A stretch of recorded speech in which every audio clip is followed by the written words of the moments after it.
people who are here. So warm welcome to Lifelong Learning for a Sustainable Future.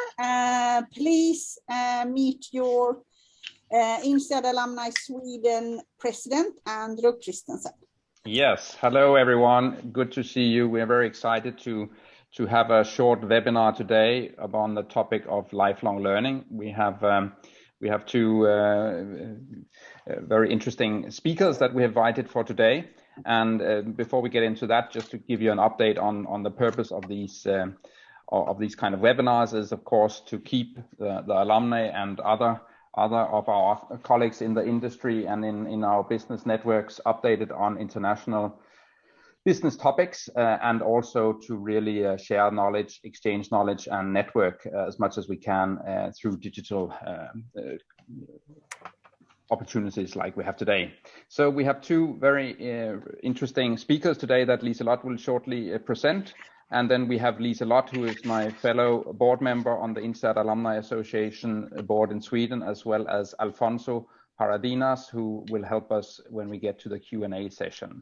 So the format is that we will have two speakers. We will have everyone participating through the Q&A. If you have some questions, you're welcome to write them in the Q&A or chat function, and we will monitor that, and then there will be a discussion, and Liselotte will, as I said, facilitate the dialogue and the discussion with our panelists. Next slide. Thank you so much. Oops. There we go. So just a quick update for you on terms of INSEAD. Those of you who are not aware, of course, INSEAD is really the global business school of the world. It's an extremely diverse and international group of alumni, more than 60,000 in the world, and also a school which is consistently ranked as one of the top business schools in the world. The school has also got a focus on business as a force for, business as a force for good, and I think we go to next slide, which is just shortly on the INSEAD Alumni Association in Sweden. There are about 550 alumni in Sweden. Also, to reflect, as I said, the diversity, it's really a very international group of people, and also many of the alumni have worked in international roles or been abroad and worked in different countries and working in many of the top companies and boards in Sweden. So with that, I hand you over to Liselotte, who will introduce us to our topic today. Thank you so much. We're super glad to introduce Anne-Eve, who is the Director of Lifelong Learning from INSEAD, and Britta Börjeson, who is the Vice President of Learning Expertise for Volvo Group, who will share some of their insights and perspectives with us today. For the topic, I think we could just find that it's quite a current topic. 65% will have a skill gap within the next 2 years that is currently working. 87% will have a skill gap within the next 3 to 5 years. Out of that, our roles are changing, and they're changing also for the digitalization reason, and 30% will have a change of 50% of their role or more, and 70% of us will have a change of another up to 75% within the next 5 years. So it's a fantastically interesting topic. Sweden, as you are calling into now, is actually quite advanced when it comes to adult training or training done by the companies, and invests quite a lot in training. The question, as you can see on the last part here, is, are we quick enough to actually pick it up on the digital version? I mean, all of us that has kids knows that 80% of what they know they pick up from YouTube. So the question is, are we quick enough for that? The topic we will have is lifelong learning at Volvo Group, which is going to be very interesting. And then the perspectives from INSEAD. We will then do a poll, and then we will do interviews. Do put questions, views, and perspectives into the chat. And just so that you can find the chat, can everybody who's on the call actually say something in the chat? For example, where are you calling in from today? Can you just add where you're calling in from today? And then we will do a summary next by Alfonso. So, Britta Börjeson, I'm delighted to introduce Britta. She is she's worked in senior management positions in consumer goods and industrial businesses as SCT, SCA, Volvo Group now for the last longer period. She has led large-scale projects, including establishing a corporate university to support the business need. But that's not all what Volvo Group is doing in terms of education, but it's a very interesting hub to help Volvo create economies of skill and scale. She has a bachelor from University of Gothenburg, and she's alumni of the executive program Britta. Warm welcome, Britta. Thank you very much, Liselotte. It's very exciting to be here, and particularly on this subject, as it's high on the agenda in the Volvo Group. I will share to you the business perspective from Volvo Group and from the company perspective. So you can move on, please. So first, I just wanted to remind us about what is the Volvo Group and what is it that we do. We are in the transportation business. On this slide, you see a couple of the products that we sell, and there are, of course, also different services connected to these. And you also see some of the brands. The Volvo brand, the Iron Mark, is the most common brand in our company, and it's also shared with Volvo Cars. But you also see Volvo Penta, you see Renault trucks, Mack trucks, etc. And I added the link there to our website so that you can learn even more after this presentation. So we are organized in business areas, and there are supporting functions in the form of, for example, for technology, for purchasing, operations, connected solutions, etc., that work across the businesses. We are around 90,000 employees. And our large sites are in Sweden, in the US, in France, in Brazil, India, and we are in most of the countries around the world. We're represented there ourselves or through independent dealers. But let's move on then to what are we striving for? This is from our company presentation, and here you can see that we want to shape the world that we want to live in. And our mission is to drive prosperity through transport and infrastructure solutions. And I put infrastructure in bold because this has been added in recent years. And this, there is a reason for that, of course. And one reason is that most of the products and services that we provide in the future will be dependent on infrastructures in society, and I will come to that as well. So we want to be the most desired and successful transport and infrastructure provider in the world. I also inserted here the leadership principles that we try to live up to in the company. So lead with passion. We are passionate. I am passionate about the company and the difference that Volvo Group can make for society. We perform with a purpose, and it's very clear here. This helps leaders at all levels to align and to also plan and act in this direction. And we do have a very exciting vision that leads us in this transformation. So let's look then at what are the differences and why we are working with competence development generally, but why also lifelong learning is so essential for us.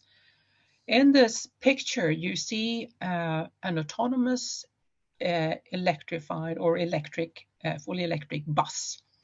And you can also see that it is detecting people that move around in the near environment.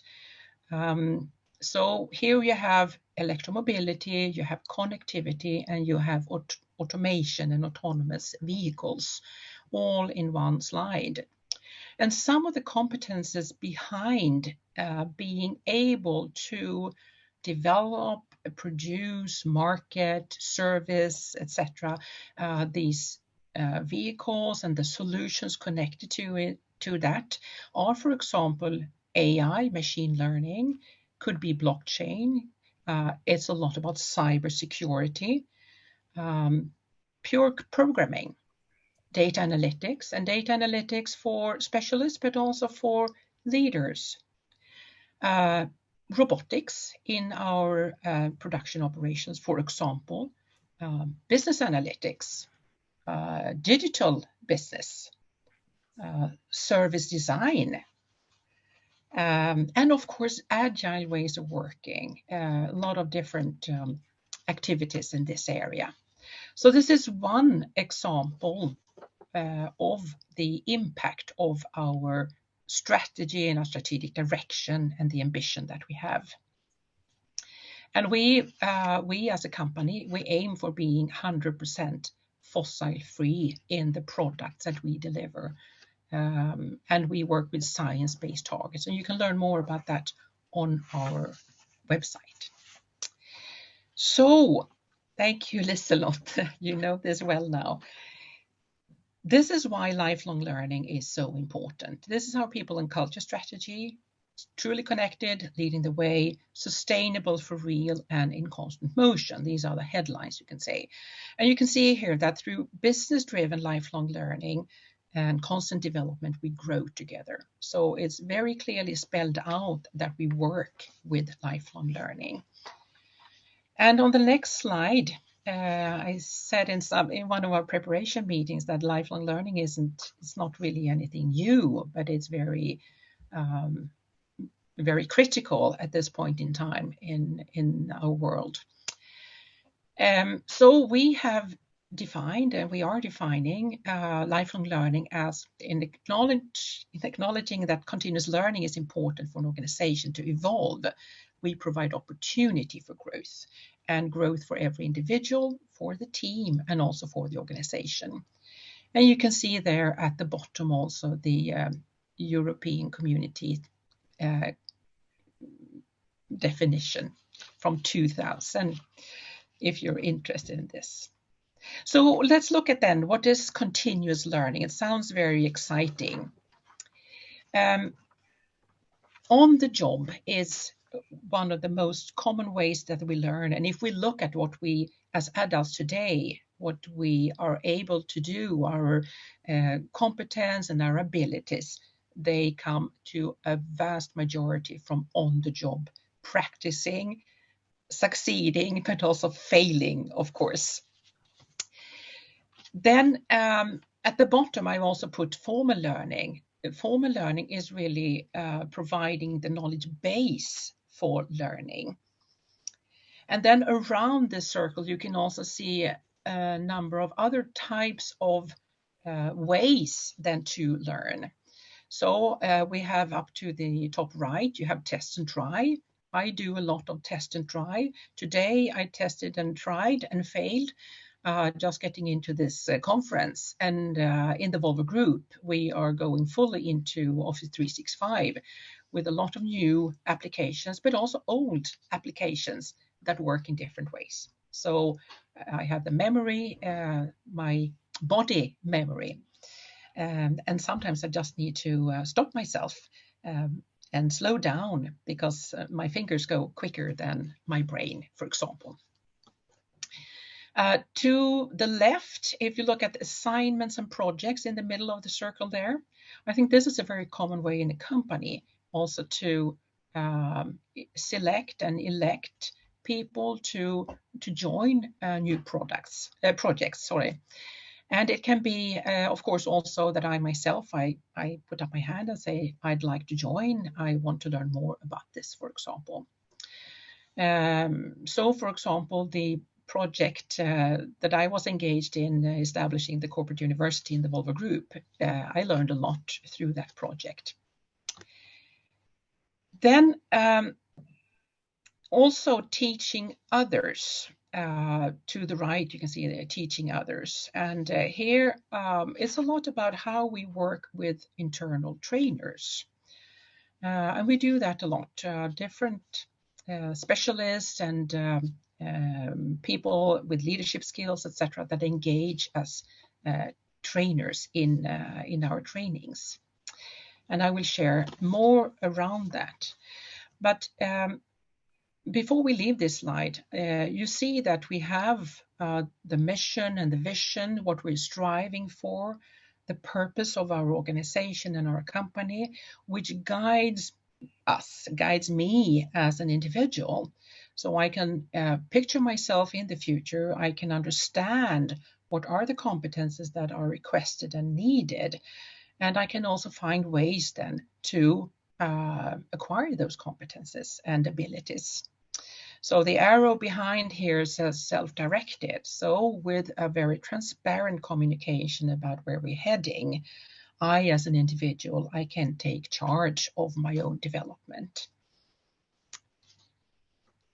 So let's move forward. Here we are looking at the HR, you could say, or people and culture environment, and some of the enablers that we have in the different phases of during the employment cycle. So you can look at the left, for example, where we are now, the orange part, competence, reskilling and upskilling. That is very important for us at this moment, very critical for the company to succeed with the mission that we have taken on. We have the career development, where you can look at career paths, for example. We work with, of course, talent reviews and succession planning, and you can always navigate yourself and find ways forward. We have the internal job market. Here we have job postings, for example, and we have different types of mobility platforms. And here I also put internal trainers. So this is where you can raise your hand and say, well, I'm interested. I'm really passionate about this subject. I'm passionate about leadership, for example. I'm really competent in Scrum. I can be a teacher there. I worked a lot with electromobility, for example. So these are the people that we want to find inside the company and that can help move competence forward. Performance excellence, performance touch points. I think this is really critical, but this is your the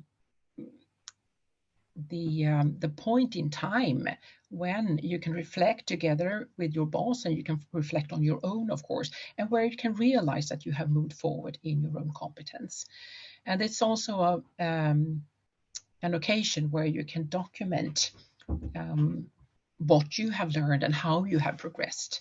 And here, the outside perspective of your abilities is really, really critical.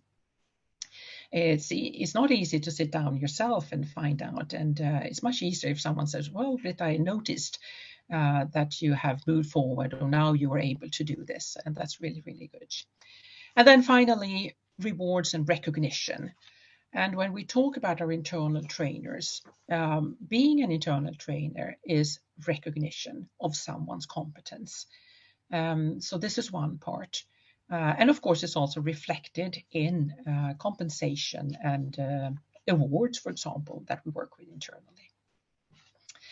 So as an internal trainer, you can see possibilities throughout all these different parts of the cycle. Internal trainers develop not only their own leadership skills by being a trainer, but they also deepen their knowledge in their subject.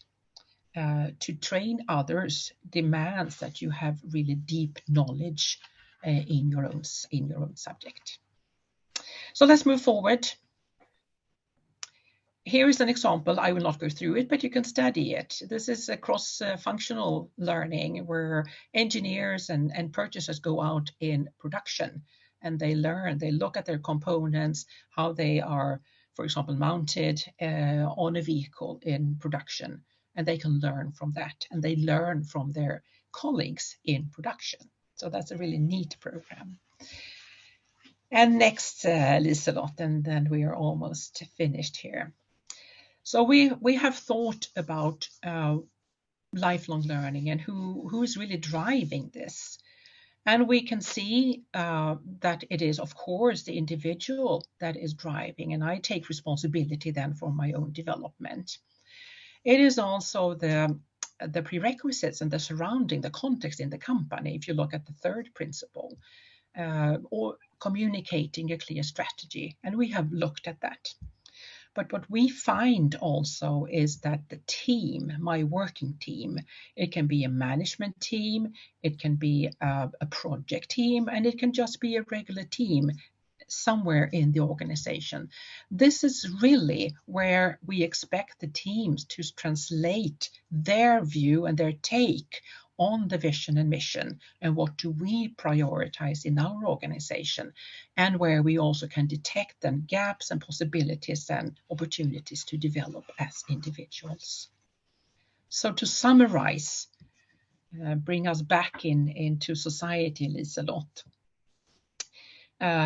What we do internally in the company through our ways of working, we make sure that our employees are employable inside the company or outside, that they have life fulfillment, hopefully, that they are valued in the talent market, and that we as a company see that we contribute to society.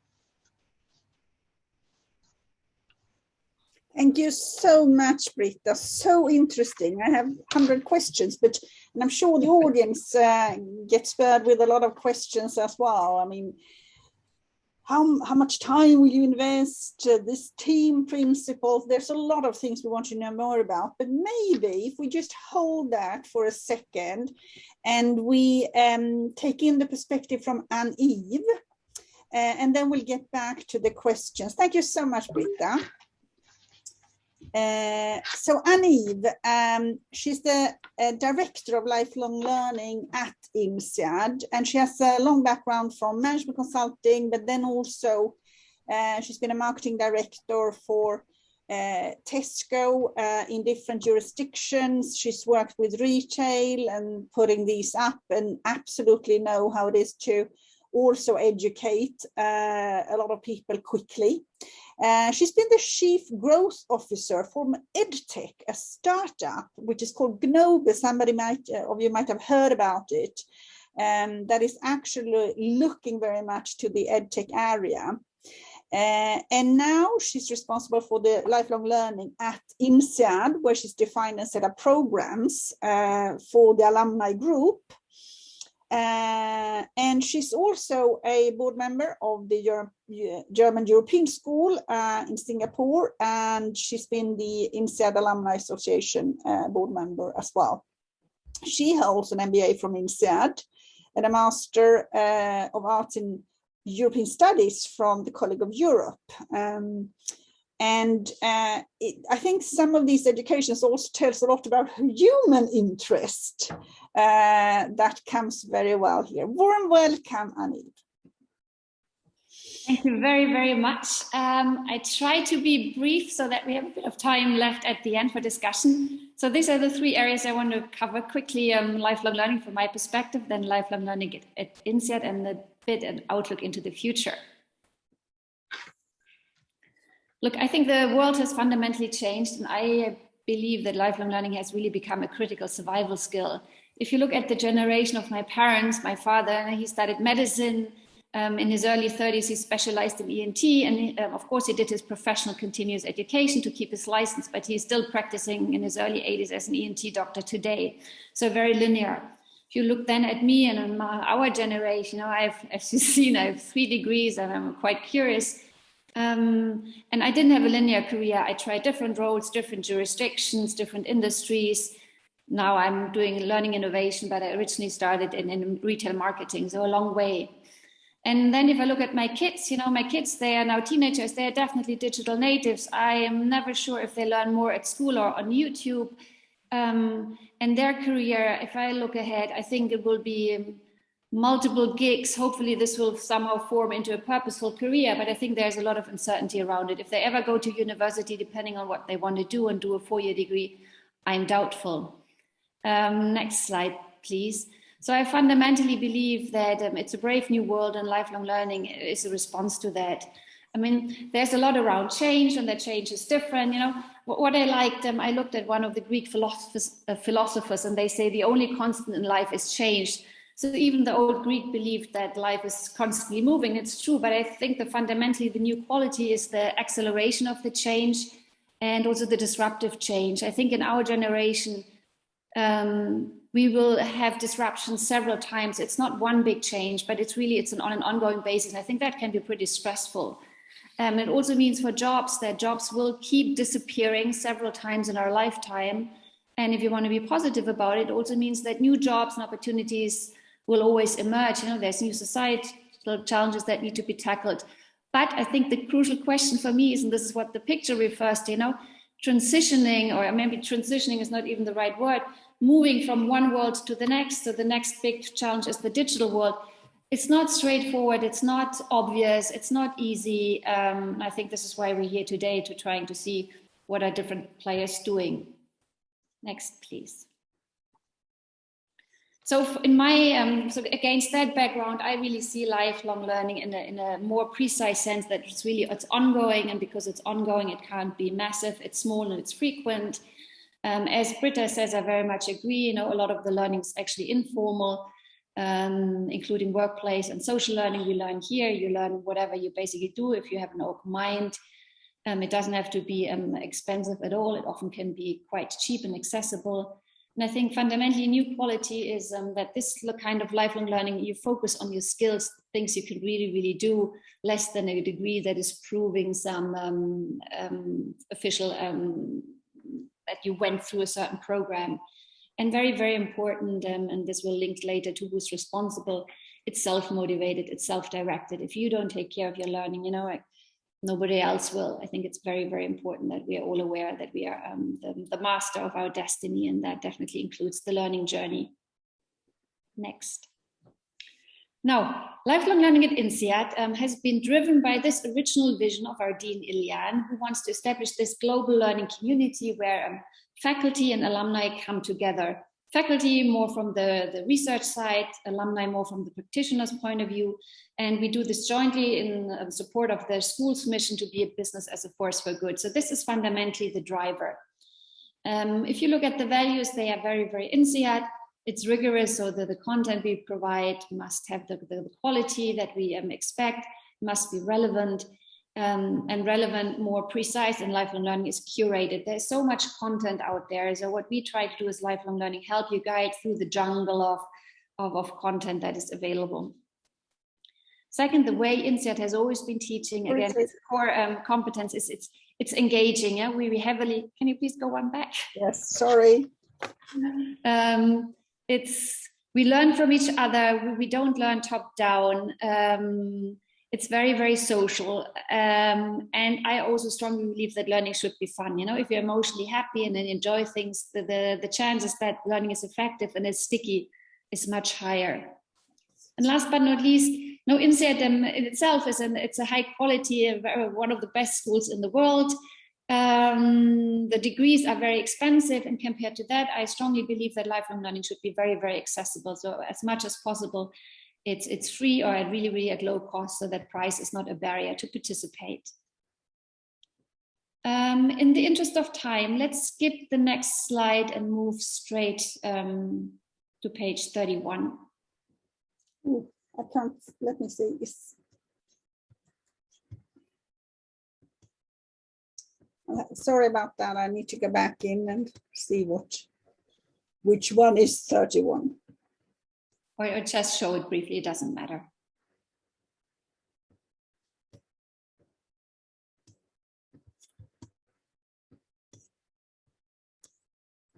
Yeah, let's continue here. In terms of the themes, I said we want to curate. There's so much content out there. So one of the things when I took the role almost 3 years ago was to figure out what is actually the focus in terms of content. And I was looking for the sweet spot of 3 things. First, it was clear in line with the mission for lifelong learning, we have to support business as a force for good. Second, I wanted to leverage knowledge where INSEAD really has strong and deep research. And third, of course, it needs to meet alumni needs. And when I overlap the three requirements, these are the 5 thematic pillars that showed up. Business and society, no surprise, it's how business as a force for good.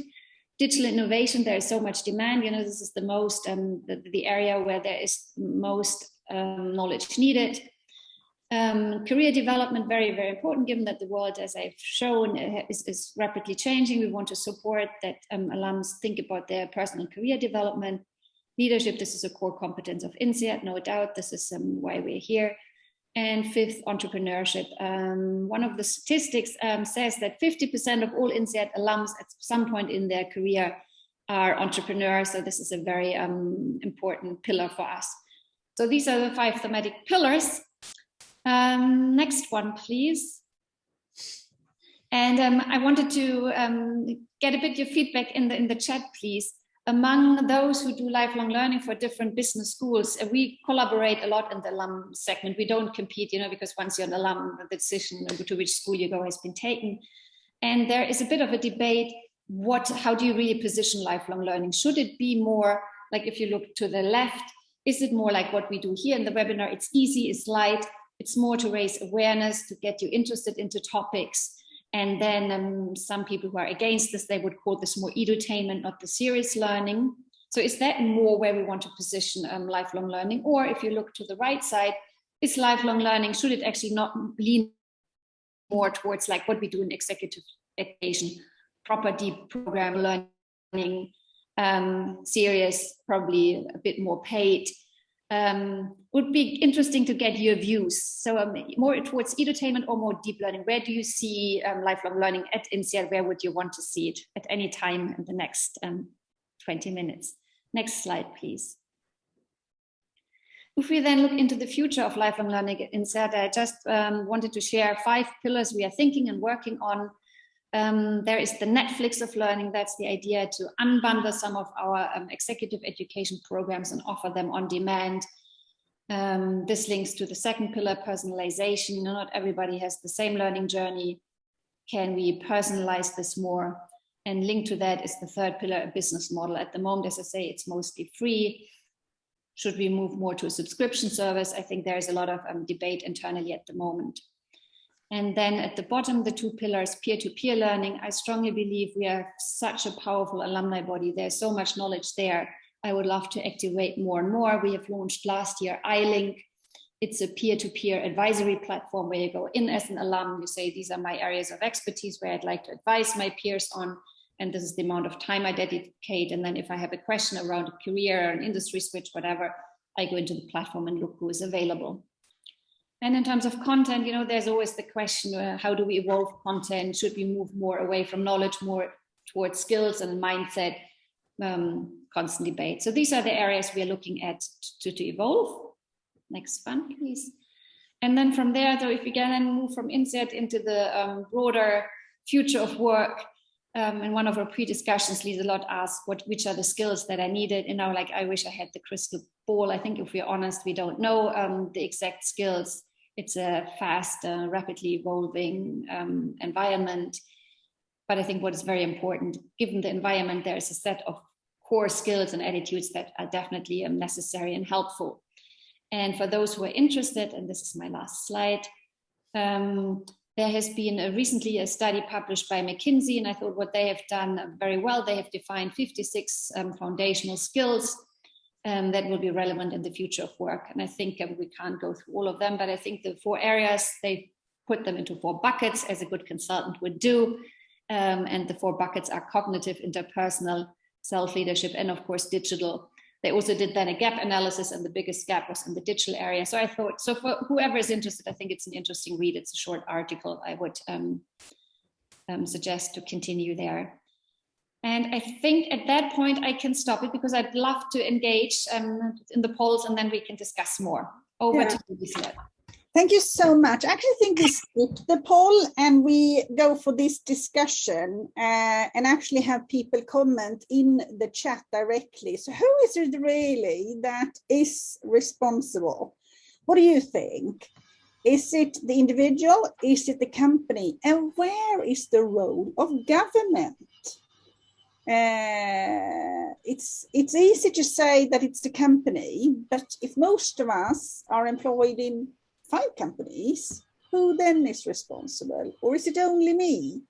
So do put your remarks or questions out on this while we start to have the discussion with Anne-Eve and Britta.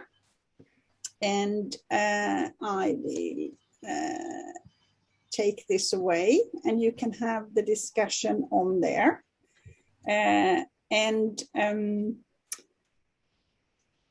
I wanted to know from Anne-Eve and Britta a couple of things. We keep saying that we are going to have a lot of education. Where is the role of certification in this? I mean, if I'm an employer, how do I know what people know? How will I assess this going forward? What is your view on that? Britta, do you want to start? Yes, I can start, definitely. I think there are some examples where certification is really critical. If you take electromobility, working with the technologies there, is lethal if you don't handle things the right way. So that's an extreme example of where certification and recertification is very necessary. Then, of course, there are other areas. Project management could be valuable outside the company, but I don't think that we are so careful inside the company to have certifications. But it can mean something for the individual if you want to move to another company, to another organization, for example. Thank you so much. What's your view, Anne? What's your view on the certification part? Look, if there's a demand, I think the universities, education institutions, we are all thinking about nano degrees, micro certificates, that even smaller skills that you've learned you can document and improve. Yeah, I think there's a need.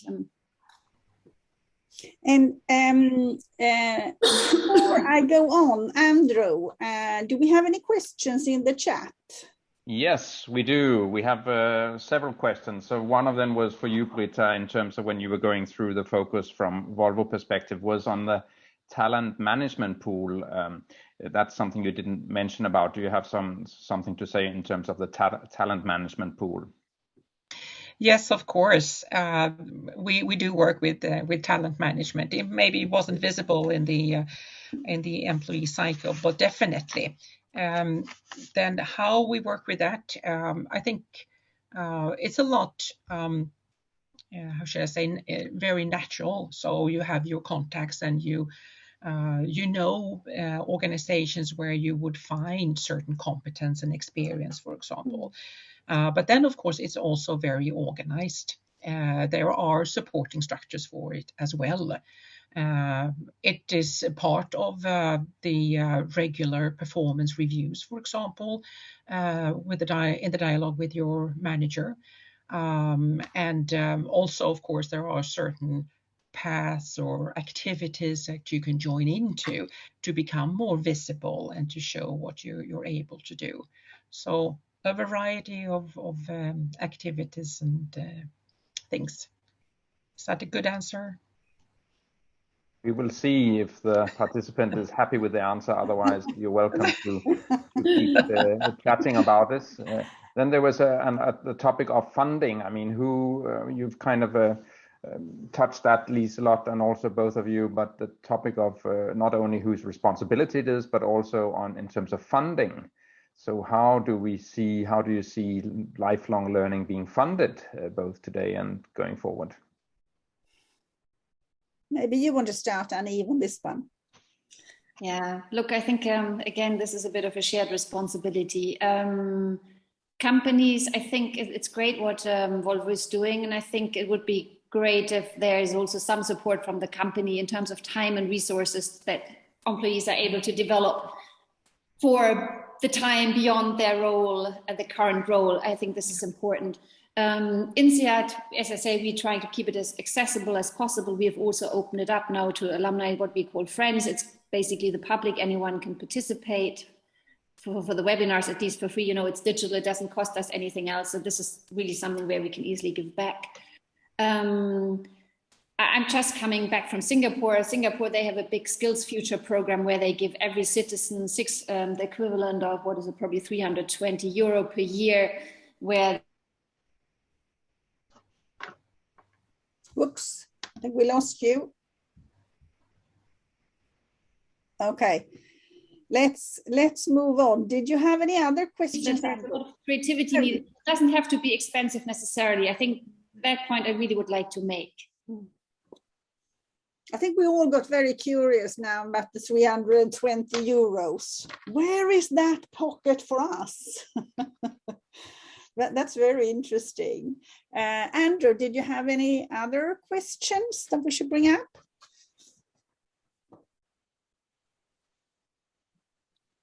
Andrew, you're muted. Yes. So Alfonso and Anniket, you're welcome to help out with the questions here. I'm scrolling up and down to see if there are some relevant questions. Did you see anything that I missed?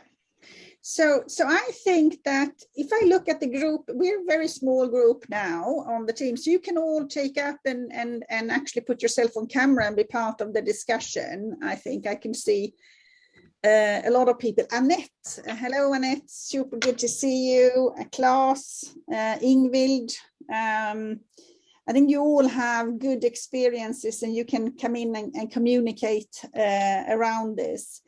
I think I had another question that you brought up, and that is the concept of team and team learning, and actually this thing about expert trainers.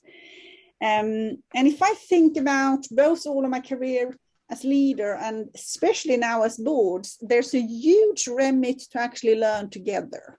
How do you see that? The individual versus actually learning together, getting the learning at the same time. Britta. Well, as I said, I think the team is, it's where you spend most of your time actually with the team. And it doesn't need to be your organizational team. It can be like in a project or a temporary team. And this is also where you, I shouldn't say measure, but you compare your skills and you look at the team, what do we have, etc. I think the team, the collective competence, knowledge and competence of the team is essential. You may have a certain competence, but when it's put in a different context and when it's related to others with other competences, you can also see, look upon your competence and your knowledge in a different way. So of course, in the end, the knowledge sits within the individual and the competence sits there. But when you work with others and when you develop with others, it becomes collective. Very interesting. And Annie? Some of the more effective learning programs we actually offer are cohort-based, and within the cohort you have teams and you actually work and then develop the project as a team. Yeah, very, very important. Fully agree. Yeah. It's just a bit more complicated because you can't, you have less flexibility. You know, when you're alone, it's a bit easier, but it's definitely a core component of learning. Fully agree.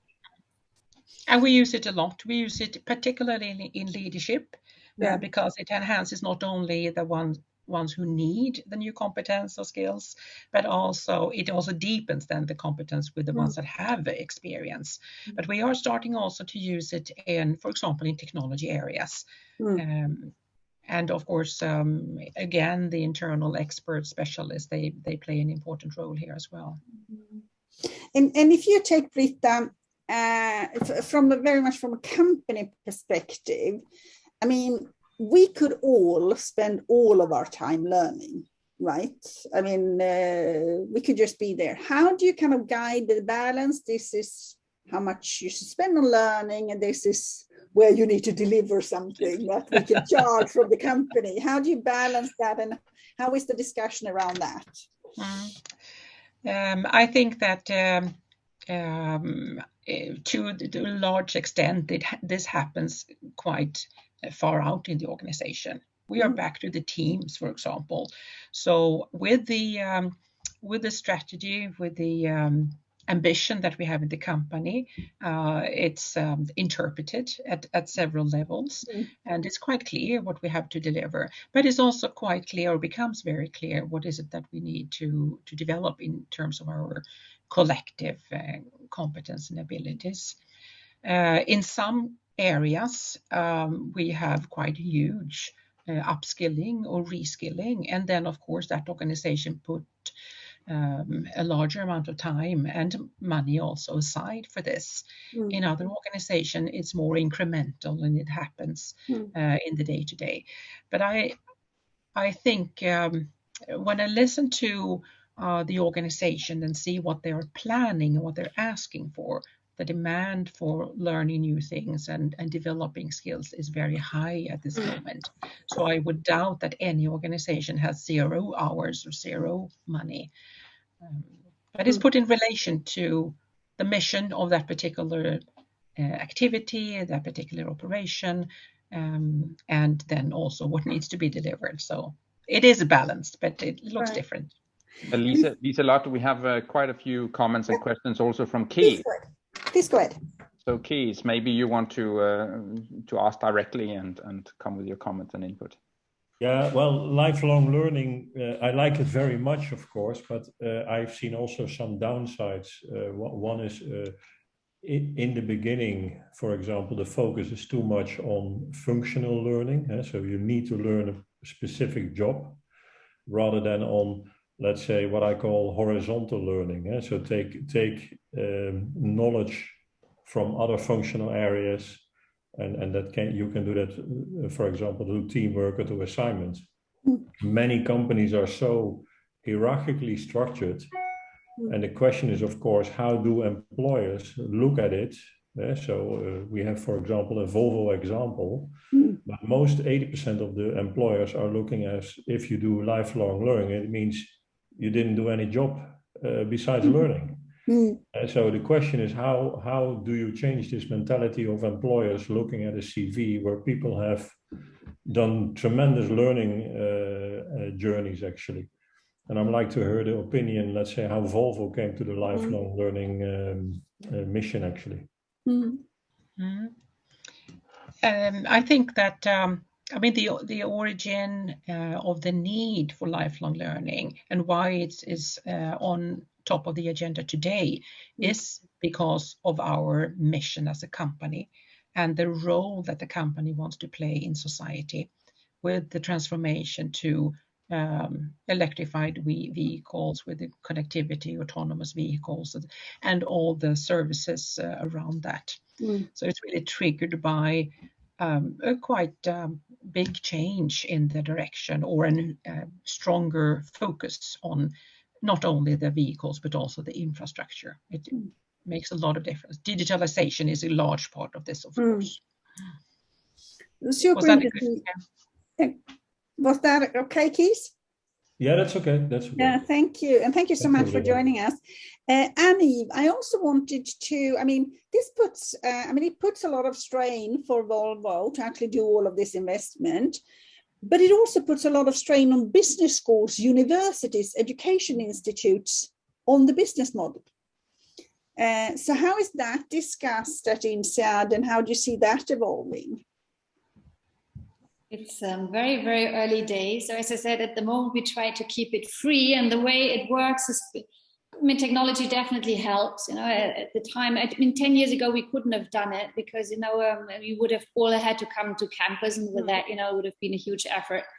Doing things digitally, of course, it really massively brings the cost down. So it's a bit easier. But as I say, part of the discussion in terms of how to evolve and how to make it sustainable, to link back to the title of the session, is, can we consider a kind of a subscription model? Is there more collaboration possible? I know there's the alumni membership fee, can we weave it in? There's a lot of debate. But I think the challenge is, you can offer great quality education, but how do you scale and keep it affordable? I think this is how to provide the quality education and scale it and keep it affordable. I think that's the holy grail. A lot of everybody's trying to get their head around, because doing it cheap and scale it up, that's easy. We've seen many examples in the marketplace. That's easy, and we can do INSEAD as a prime example. The origin is high quality, but it's expensive and not very accessible. At the end of the day, it's quite exclusive. So where is that famous middle ground? Where we sometimes try internally, we collaborate a lot with our executive education department. Often lifelong learning is like a test bed for innovative and new programs, so we can do it for free. So there is some wiggle room, there's some creativity around it, but yeah, good question. Yeah, so let's go to the vision. We're just wrapping up here. Britta, what would you like to see? What would you want to see more of? What do you think we need to change? I'll take, Aniv, you already mentioned partnerships and working across companies. I think that we need that, and I would really like to see that. So engaging in networks when it comes to competence development and developing employees, I think it will be more common, and it's also needed. So flexibility, cross-functional, cross companies, cross even organizations, I think that will add a lot of value. And what would you want to see, Aniv? What needs to change? Yeah, probably this goes in a similar direction. The entire, the famous ecosystem. What is going back to the question, whose responsibility is it? I mean, everybody has a part to play.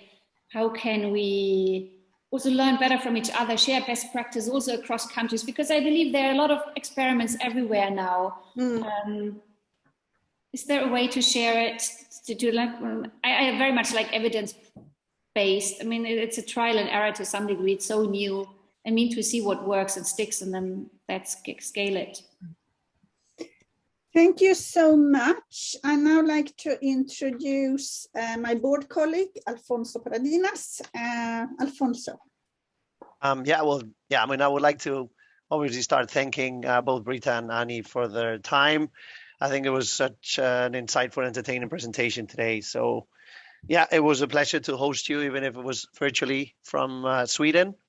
And I mean, just before we start with a quick summary of what we talked about and the questions that were asked, I think when we talk about developing employees, I always refer to a famous quote from a CFO asking a CEO, and I think everybody has heard it, like, what happens if we invest in developing our people and then they leave us? And I think it's linked to one of the things that Britta was saying, and the response it's spot on from the CEO, is that what happens if we don't and they stay? So I think learning it's very important, and I think as an employer, I think the most important task from an employer is to care about its employees. And another famous quote from one of the most iconic CEOs of our time, Sir Richard Branson, is that to train people well enough so that they can leave, but to treat them well enough so they don't want to. So I think it really links to what Volvo has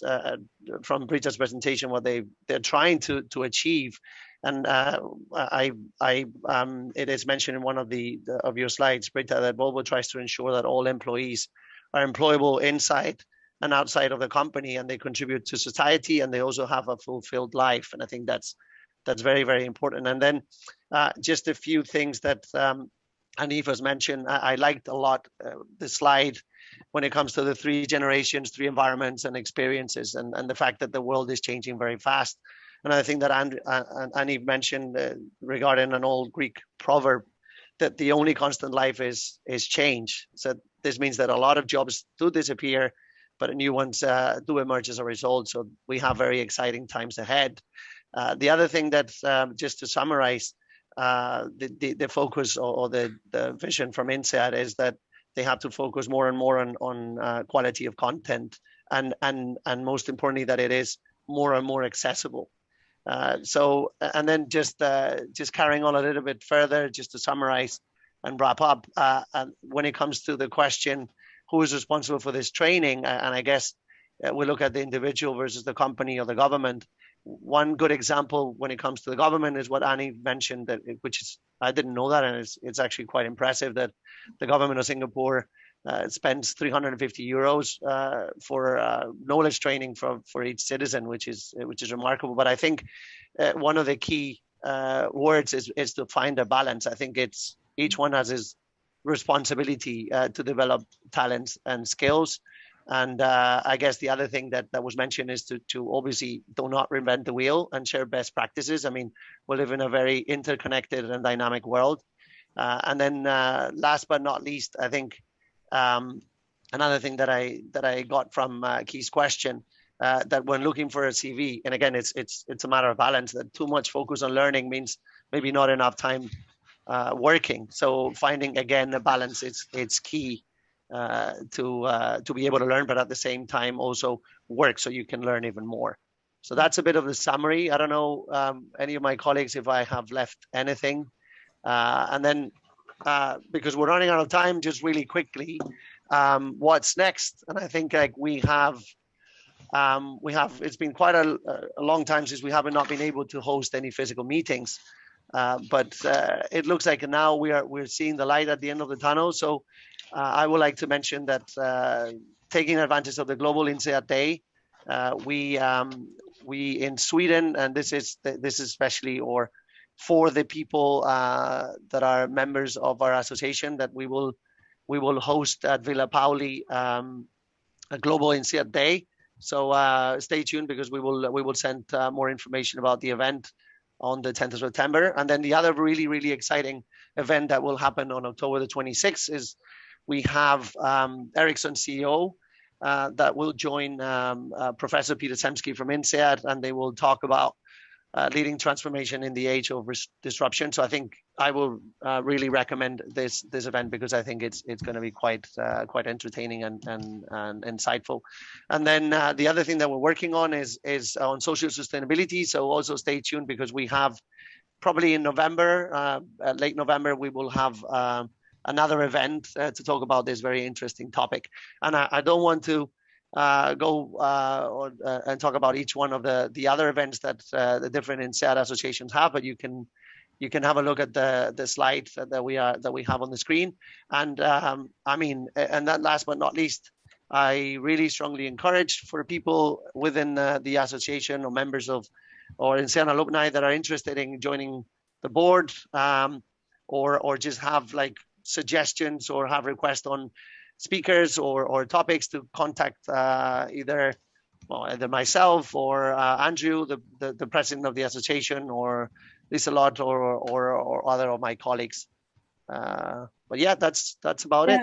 And just complimentary, there will be a super interesting webinar presented by Erin Mayer on cultural map. How do we actually understand each other or not?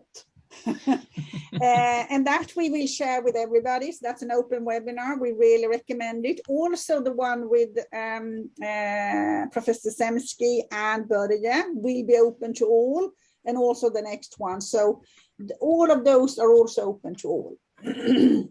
Now connect with us. Andrew, do you want to take the last one?